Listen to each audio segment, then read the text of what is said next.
My channel कैसे आप सब। और आज मैं लेके आई हूँ एक ऐसा टॉपिक जिसको कि हर यूपीएससी एस्पिरेंट को पता होना चाहिए, जो कि बिगनर्स है उनको भी और जो पहले से 1-2 साल से प्रिपरेशन कर रहे हैं और उनका सिलेक्शन नहीं हुआ उनको भी।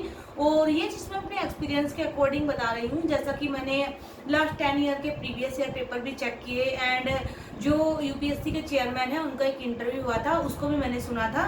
तो आईएएस बनने के लिए आप में कौन कौन से गुण होने चाहिए एंड यूपीएससी आपसे क्या चाहती है और क्यों यूपीएससी का दायरा सबसे हटके है, उसी चीज़ पे बात करेंगे कि ऐसा क्या है जो आप में क्वालिटी एक आपकी तैयारी के दौरान ही डेवलप हो जानी चाहिए। आपके व्यक्तित्व का निर्माण आपकी पूरी प्रिपरेशन के दौरान हो जाता है। तो चलिए बात करते हैं यहाँ पे। तो एक तो आपको वो हर चीज़ फुलफिल करनी होती है जो कि यूपीएससी चाहती है, क्योंकि आपका नॉलेज बेस से कोई डिपेंड नहीं करता। आपने ग्रेजुएशन किस स्ट्रीम से किया है, डोंट केयर आपके मार्क्स कितने हैं, कोई इफेक्ट नहीं है। आप गोल्ड मेडलिस्ट है या आपने क्या अचीवमेंट आज तक किया है, ये कुछ भी मैटर नहीं करता। आप किस फैमिली से बिलोंग करते हैं, क्योंकि मैं यहाँ पे एग्जांपल दूंगी। बड़ी फैमिली जिनके मम्मी पापा आईएएस पीसीएस रहे हैं, उनके बच्चे भी आईएएस बने हैं, for example Kanishk Kataria. And जो बच्चे जिनके बैकग्राउंड बिल्कुल भी नहीं रहा है, जैसे पेट्रोल पंप वाले के बच्चे भी आईएएस पीसीएस बने हैं। तो आई थिंक भैया का नाम मुझे याद नहीं है। तो ऐसा नहीं है, आपका क्राइटेरिया एरिया क्या है कुछ नहीं देखा जाता है, बस आप में वो सारी क्वालिटीज़ होनी चाहिए जो यूपीएससी को चाहिए एंड देन आप आईएएस के लिए चुने जाते हैं।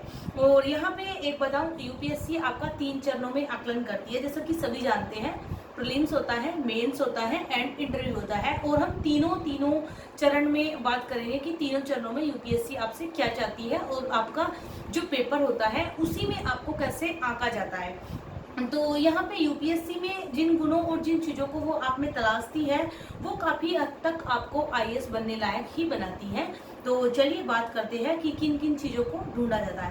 पहला, आपके माइंड में क्लैरिटी होना चाहिए, मतलब कि जैसे आपकी एक साउंड प्रॉब्लम नहीं होनी चाहिए। मान लो कि कोई भी चीज़ है तो आप एक क्लैरिफाई इंसान हो, आपका ये नहीं हो कि जो भ्रमित करने वाली स्थिति वो आप में बिल्कुल भी ना हो, जो है क्लियर है। जैसे आपका जो प्रीलिम्स एग्जाम होता है उसमें देखा भी जाता है कि मोस्टली जो ऑप्शन होते हैं, कुछ क्वेश्चन ऐसे आते हैं कि सेम टू सेम हमें क्वेश्चन लगते हैं। तो आपका क्लैरिटी आपके माइंड में होनी चाहिए। एंड एक सेकंड चीज़, आपका जो विचार है वो एक व्यवहारिक हो, प्रैक्टिकल हो, ना कि फेंकने वाला हो और ना ही आपको डिमोटिवेट करने वाला हो। जैसे ना ही आप ओवर कॉन्फिडेंट में हो, जैसे कुछ बच्चे होते हैं कि मुझे फर्स्ट अटैम्प्ट में फर्स्ट रैंक लेके आनी है हिंदी मीडियम से, तो आप ना ही ज़्यादा फेंकने वाले एंड डिमोटिवेट इंसान हो, आप बिल्कुल एक व्यवहारिक एक प्रैक्टिकल इंसान हो। एंड एक चीज़ आती है आपकी पर्सनैलिटी। तो आईएएस की जो पर्सनैलिटी है वो एक इफेक्टिव होनी चाहिए। आपके जो फेस से फर्क नहीं पड़ता, आप बदसूरत है खूबसूरत है, मैं आपको ऐसे ऐसे आईएएस दिखा दूंगी जो देखने में बिल्कुल भी सुंदर नहीं लगते। और कुछ लोगों की मानसिकता ऐसी है कि कई वीडियोस के नीचे मैंने कमेंट देखा है, जैसे मेरी नहीं, मतलब जो आईएएस बन चुके हैं उनकी वीडियोस के नीचे भी कमेंट करते हैं कि शकल तो तुम्हारी चपरासी जैसी भी नहीं है। तो उन लोगों का जो माइंड है ऐसा आपका नहीं होना चाहिए, और जो आईएएस बन चुके हैं उनके जैसा आपका माइंड होना चाहिए। एंड यहाँ पे आप बात करेंगे कि आपकी जो योग्यता है, एक तो यूपीएससी ने उसको पहले ही निर्धारित कर दिया है 21 ईयर्स, जिससे कि ये बात साफ साफ झलकती है कि यूपीएससी भी चाहती है कि आप एक मैच्योर इंसान हो। आपकी ग्रेजुएशन रखी गई है जिससे कि आप ग्रेजुएशन कंप्लीट कर चुके हो। एंड जो बच्चा ग्रेजुएशन कर चुका होता है, आई थिंक कि वो एक मैच्योर इंसान होता है, बशर्ते कि उसने नकल वगैरह चीटिंग करके ग्रेजुएशन ना की हो। पूरी शिद्दत से एंड मेहनत से ईमानदारी से उसने अपनी ग्रेजुएशन कंप्लीट कर ली हो। एंड यहाँ पे एक चीज़ आती है कि आपके जो एग्ज़ाम के बाद भी जो यूपीएससी का एग्ज़ाम होता है, आपका प्रीलिम्स मेंस एंड इंटरव्यू, उसके बाद भी 2 तरह की ट्रेनिंग दी जाती है जो लबासना में होती है, लबियासना, वहाँ पे आपको ट्रेनिंग दी जाती है। तो क्योंकि एक देश की, एक राज्य की, एक ज़िले की बागडोर एक आईएएस के हाथ में सौंपी जानी होती है, तो ऐसे ही किसी को भी उठा के आईएएस नहीं बना सकते। कम से कम 10 लाख बच्चों में से 700 या 800 बच्चे हर साल चुने जाते हैं। तो चलिए बात करते हैं कि आप में कौन कौन सी क्वालिटी होनी चाहिए एंड यूपीएससी आप में क्या ढूंढती है। तो यहाँ पे बात करते हैं फर्स्ट चरण की, यानी प्रीलिम्स। तो प्रीलिम्स में आपके एक जो माइंड है उसका डिसिप्लिन देखा जाता है, क्योंकि आपको क्वेश्चन दिया गया कुछ बच्चे हड़बड़ाहट में ये भी नहीं पढ़ते कि उसमें सही है पूछा गया है या सही नहीं है पूछा गया है। यहाँ पे पता चलता है कि आपका माइंड कितना बैलेंस है, आप कितना बैलेंस होके चीज़ों को देख पाते हैं, समझ पाते हैं।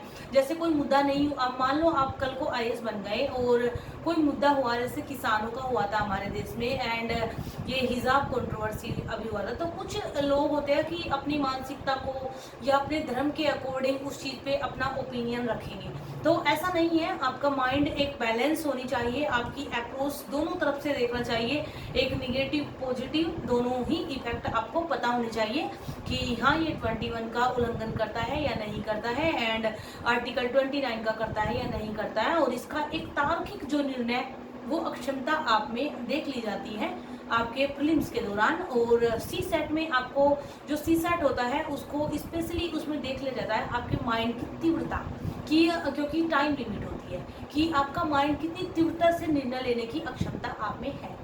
ये चीज़ आपके सीसेट में एंड आपके प्रीलिम्स में अच्छे से देख ली जाती है।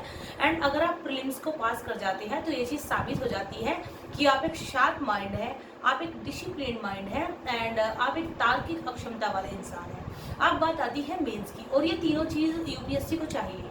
आपकी तार्किक अक्षमता हो, आपका डिसिप्लिन माइंड हो, एंड आप में एक तीव्रता हो आपके माइंड में कि कोई भी क्वेश्चन किसी ने पूछा तो आप उसका तीव्रता से रिप्लाई कर सके एंड बिल्कुल पॉजिटिव और अच्छा रिप्लाई कर सके जो उसका सही बैठता है। अब बात करते हैं सेकंड की, जिसमें कि मेंस आता है। तो मेंस में आपके माइंड का एक एनालाइज कर लिया जाता है। जैसे कि आप देखते हैं कि आपने चाहे 1000 बुकें पढ़ी हो या आपने एक बुक पढ़ी हो, लेकिन जो मेरा मानना है, मैंने जो 10 साल के क्वेश्चंस देखे हैं, तो यकीन मानिए आपको रट्टा मार के या आपको फ्रेमिंग क्वेश्चन कहीं नहीं मिलेंगे। आप कितना भी क्वेश्चन ट्राई करके जाइए, आपको बिल्कुल A to Z क्वेश्चन बिल्कुल भी यूपीएससी में नहीं मिलेगा। मतलब वहाँ पे आपका जो एनालिटिकल माइंड है वो चेक कर लिया जाता है। कुछ क्वेश्चन ऐसे होंगे जिनका आंसर आपको बिल्कुल भी नहीं पता होगा, बट तब भी आप उनका आंसर अपने माइंड से फ्रेम करेंगे एंड वहाँ पे लिखेंगे, और उसमें आपके अच्छे मार्क्स भी आएंगे, जिससे कि ये देख लिया जाता है, ये टेस्ट अच्छे से हो जाता है कि आपकी जो एनालिटिकल पावर है वो बहुत अच्छी है। एंड यहाँ पे आपका जो इस चरण में ही आपका एक लैंग्वेज टेस्ट भी हो जाता है, जो कि हिंदी एंड इंग्लिश होता है। अच्छा, आप मुझे बताइए, क्या आपके करियर में कभी मैथमेटिक्स काम आता है आईएएस बनने के बाद में? इतना ज़्यादा नहीं आता, बट उनके पीछे की जो छुपी हुई वजह है यूपीएससी की, वो मैं आज आपको बता रही हूँ। क्योंकि यहाँ पे जो आपका लैंग्वेज पेपर है हिंदी एंड इंग्लिश, देखो अगर आप इंडिया के सिटीजन हो तो इतनी इंग्लिश तो आपको आनी ही चाहिए जितनी इंग्लिश यूपीएससी में पूछी जाती है। सपोज कीजिए आप कल को आईएएस बन गए और आपको आईएफएस की पोस्ट मिल गई, तो भी आपको इंग्लिश कहीं ना कहीं काम आएगी। तो इतनी मतलब इतनी हाई फाई उसमें इंग्लिश नहीं आती है कि आपको ना आए या आपको सोचना पड़े, नॉर्मल इंग्लिश आती है। और आई थिंक कि इतनी इंग्लिश तो एक सिटीजन को आनी ही चाहिए, क्योंकि अदर स्टेट हमारे देश में ऐसे भी है जहाँ पे कि हिंदी लैंग्वेज को नहीं जानते हैं। जैसे मैं कोलकाता में रही थी तो वहाँ पे 2 ही लैंग्वेज ज़्यादा जानते हैं, एक बंगाली एंड एक इंग्लिश। एंड अब बात करते हैं थर्ड चरण की, जिसमें कि इंटरव्यू होता है। और इंटरव्यू में देखो, जब आप इंटरव्यू में जाते हो तो आपका नॉलेज टेस्ट हो चुका होता है, आपको पता चल जाता है कि आप एक माइंडेड इंसान हो, आप में तार्किक क्षमता है, आप में डिसिप्लिन माइंड है, एंड आप एक एनालिटिकल पावर वाले इंसान हो। बट आपकी यहाँ पे होती है पर्सनैलिटी चेक। आप यहाँ पे झूठ नहीं बोल सकते बिल्कुल भी। ये तो मान के चलिए कि अगर आपकी हॉबी राइटिंग है तो आपको राइटिंग ही बतानी है। अगर आप वहाँ पे ये मानिए कि आपके सामने मिरर है, आप वो इतने एक्सपीरियंस इंसान होते हैं कि आपका बोला गया हल्का सा झूठ भी वो पकड़ लेते हैं। वहाँ पे पीछे एक साइकोलॉजिस्ट भी बैठा होता है, जिसको उन्हीं जो बोर्ड के मेंबर होते हैं उन्हीं में, जो आपकी हर एक्टिविटी को, आप किस तरफ देख रहे हो, आपका हाथ मूवमेंट कैसे कर रहा है, आपकी हर एक्टिविटी को नोट करता रहता है और उसको पता चलता रहता है कि आपके माइंड में फिलहाल क्या चल रहा है। आप बोर्ड मेंबर को बेवकूफ़ बनाने की कोशिश कर रहे हो या आप खुद बेवकूफ़ हो। एंड यहाँ पे आपका एक पर्सनैलिटी टेस्ट हो जाता है। आपका कम्युनिकेशन स्किल जो है, सुनने का, समझने का, वो बहुत ही बेटर होना चाहिए। एंड उसके बाद फिर तीनों का जो टोटल होता है उसके अकॉर्डिंग ही आपकी जो मेरिट लिस्ट है वो आती है। एंड यहाँ पे कोई भी आप मतलब जैसे अलग चीज़ नहीं दिखा सकते, आप जो है वही आप दिखाएंगे। एंड यहाँ पर आपके एप्टीट्यूड, आपकी वैल्यूज, आपके जो वर्चूज, आपकी जो विनम्रता, आपका जो क्रोध आना, वो आपको क्रोधित करने की भी कोशिश करते हैं कि देखा जाए कि आप में कितना क्रोध आता है या नहीं आता है।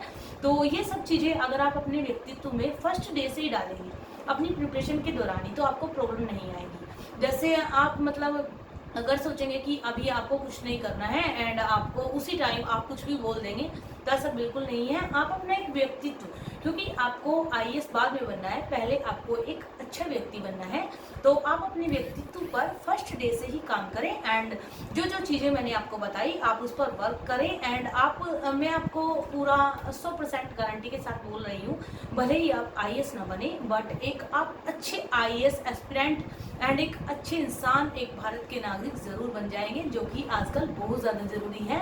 And now thanks for watching, keep supporting and अच्छे से मेहनत करते रहिए और अपने वर्चूज़ का टेस्ट करते रहिए समय समय पर। जैसे किसी के साथ बात कीजिए और देखिए कि आपका जो बाद में उस रिकॉर्डिंग को सुनकर देखिए कि कहाँ पे आप मिस्टेक कर रहे हैं, एंड धीरे धीरे आगे बढ़ते रहिए। And now bye, take care.